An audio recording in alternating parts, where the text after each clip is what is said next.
Chapter 13 Fixing the Nets. "We're at close grips at last," said Holmes as we walked together across the moor. "What a nerve the fellow has. How he pulled himself together in the face of what must have been a paralyzing shock when he found that the wrong man had fallen a victim to his plot. I told you in London, Watson, and I tell you now again, that we have never had a foeman more worthy of our steel. I am sorry that he has seen you. And so was I at first. But there was no getting out of it. What effect do you think it will have upon his plans now that he knows you are here? It may cause him to be more cautious, or it may drive him to desperate measures at once. Like most clever criminals, he may be too confident in his own cleverness and imagine that he has completely deceived us. Why should we not arrest him at once? My dear Watson, you were born to be a man of action. Your instinct is always to do something energetic. But supposing, for argument's sake, that we had him arrested tonight, what on earth the better off should we be for that? We could prove nothing against him. There's the devilish cunning of it. If he were acting through a human agent we could get some evidence, but if we were to drag this great dog to the light of day it would not help us in putting a rope round the neck of its master. Surely we have a case. Not a shadow of one, only surmise and conjecture. We should be laughed out of court if we came with such a story and such evidence. There is Sir Charles's death. Found dead without a mark upon him. You and I know that he died of sheer fright, and we know also what frightened him, but how are we to get 12 stolid jurymen to know it? What signs are there of a hound? Where are the marks of its fangs? Of course we know that a hound does not bite a dead body and that Sir Charles was dead before ever the brute overtook him. But we have to prove all this, and we are not in a position to do it. Well, then, tonight? We are not much better off tonight. Again, there was no direct connection between the hound and the man's death. We never saw the hound. We heard it, but we could not prove that it was running upon this man's trail. There is a complete absence of motive. No, my dear fellow, we must reconcile ourselves to the fact that we have no case at present, and that it is worth our while to run any risk in order to establish one. And how do you propose to do so?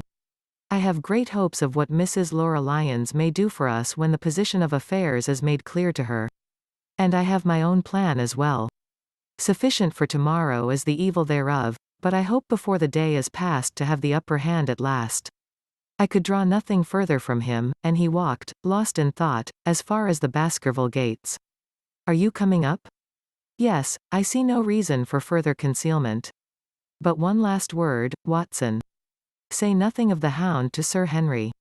Let him think that Selden's death was as Stapleton would have us believe. He will have a better nerve for the ordeal which he will have to undergo tomorrow, when he is engaged, if I remember your report aright, to dine with these people. And so am I. Then you must excuse yourself and he must go alone. That will be easily arranged. And now, if we are too late for dinner, I think that we are both ready for our suppers. Sir Henry was more pleased than surprised to see Sherlock Holmes, for he had for some days been expecting that recent events would bring him down from London. He did raise his eyebrows, however, when he found that my friend had neither any luggage nor any explanations for its absence. Between us we soon supplied his wants, and then over a belated supper we explained to the baronet as much of our experience as it seemed desirable that he should know. But first I had the unpleasant duty of breaking the news to Barrymore and his wife. To him it may have been an unmitigated relief, but she wept bitterly in her apron. To all the world he was the man of violence, half animal and half demon, but to her he always remained the little wilful boy of her own girlhood, the child who had clung to her hand. Evil indeed is the man who has not one woman to mourn him. I've been moping in the house all day since Watson went off in the morning, said the baronet. I guess I should have some credit, for I have kept my promise. If I hadn't sworn not to go about alone I might have had a more lively evening, for I had a message from Stapleton asking me over there. I have no doubt that you would have had a more lively evening, said Holmes dryly. By the way, I don't suppose you appreciate that we have been mourning over you as having broken your neck? Sir Henry opened his eyes. How was that? This poor wretch was dressed in your clothes. I fear your servant who gave them to him may get into trouble with the police. That is unlikely. There was no mark on any of them, as far as I know. That's lucky for him. In fact, it's lucky for all of you, since you are all on the wrong side of the law in this matter. I am not sure that as a conscientious detective my first duty is not to arrest the whole household. Watson's reports are most incriminating documents. But how about the case? Asked the baronet. Have you made anything out of the tangle? I don't know that Watson and I are much the wiser since we came down. I think that I shall be in a position to make the situation rather more clear to you before long. It has been an exceedingly difficult and most complicated business. There are several points upon which we still want light, but it is coming all the same. We've had one experience, as Watson has no doubt told you. We heard the hound on the moor, so I can swear that it is not all empty superstition. I had something to do with dogs when I was out west, and I know one when I hear one. If you can muzzle that one and put him on a chain, I'll be ready to swear you are the greatest detective of all time. I think I will muzzle him and chain him all right if you will give me your help. Whatever you tell me to do I will do. Very good, and I will ask you also to do it blindly, without always asking the reason. Just as you like. If you will do this, I think the chances are that our little problem will soon be solved. I have no doubt. He stopped suddenly and stared fixedly up over my head into the air. The lamp beat upon his face, and so intent was it and so still that it might have been that of a clear-cut classical statue, a personification of alertness and expectation. What is it? We both cried. I could see as he looked down that he was repressing some internal emotion. His features were still composed, but his eyes shone with amused exultation. Excuse the admiration of a connoisseur, said he as he waved his hand towards the line of portraits which covered the opposite wall. Watson won't allow that I know anything of art, but that is mere jealousy, because our views upon the subject differ. Now, these are a really very fine series of portraits. Well, I'm glad to hear you say so, said Sir Henry, glancing with some surprise at my friend. I don't pretend to know much about these things, and I'd be a better judge of a horse or a steer than of a picture. I didn't know that you found time for such things. I know what is good when I see it, and I see it now. That's a Kneller, I'll swear. That lady in the blue silk over yonder, and the stout gentleman with the wig ought to be a Reynolds. They are all family portraits, I presume? Every one. Do you know the names?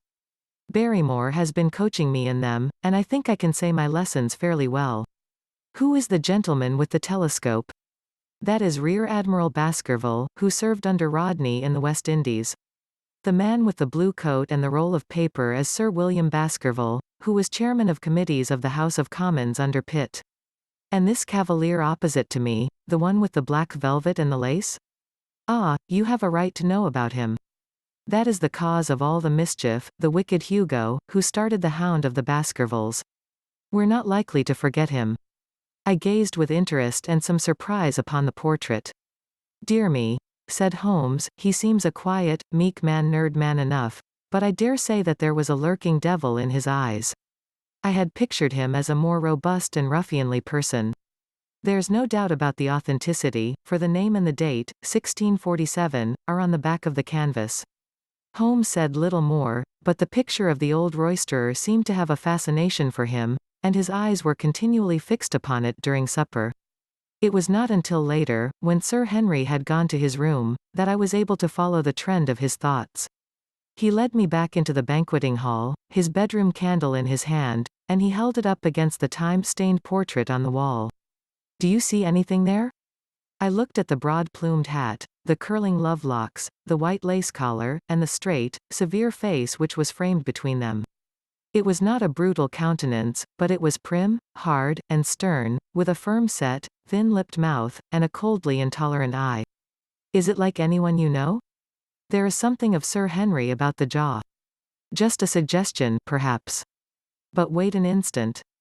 He stood upon a chair, and, holding up the light in his left hand, he curved his right arm over the broad hat and round the long ringlets. Good heavens! I cried, in amazement. The face of Stapleton had sprung out of the canvas. Ha, you see it now. My eyes have been trained to examine faces and not their trimmings. It is the first quality of a criminal investigator that he should see through a disguise. But this is marvelous. It might be his portrait. Yes, it is an interesting instance of a throwback, which appears to be both physical and spiritual. A study of family portraits is enough to convert a man to the doctrine of reincarnation. The fellow is a Baskerville, that is evident. With designs upon the succession. Exactly. This chance of the picture has supplied us with one of our most obvious missing links. We have him, Watson, we have him, and I dare swear that before tomorrow night he will be fluttering in our net as helpless as one of his own butterflies. A pin, a cork, and a card, and we add him to the Baker Street collection. He burst into one of his rare fits of laughter as he turned away from the picture. I have not heard him laugh often, and it has always boded ill to somebody. I was up betimes in the morning, but Holmes was afoot earlier still, for I saw him as I dressed, coming up the drive. Yes, we should have a full day today, he remarked, and he rubbed his hands with the joy of action. The nets are all in place, and the drag is about to begin. We'll know before the day is out whether we have caught our big, lean-jawed pike, or whether he has got through the meshes. Have you been on the moor already? I have sent a report from Grimpen to Princetown as to the death of Selden. I think I can promise that none of you will be troubled in the matter. And I have also communicated with my faithful Cartwright, who would certainly have pined away at the door of my hut, as a dog does at his moss-tare's grave, if I had not set his mind at rest about my safety. What is the next move? To see Sir Henry. Ah, here he is. Good morning, Holmes, said the baronet. You look like a general who is planning a battle with his chief of the staff. That is the exact situation. Watson was asking for orders. And so do I. Very good. You are engaged, as I understand, to dine with our friends the Stapletons tonight. I hope that you will come also. They are very hospitable people, and I am sure that they would be very glad to see you. I fear that Watson and I must go to London. To London? Yes, I think that we should be more useful there at the present juncture. The baronet's face perceptibly lengthened. I hoped that you were going to see me through this business. The hall and the moor are not very pleasant places when one is alone.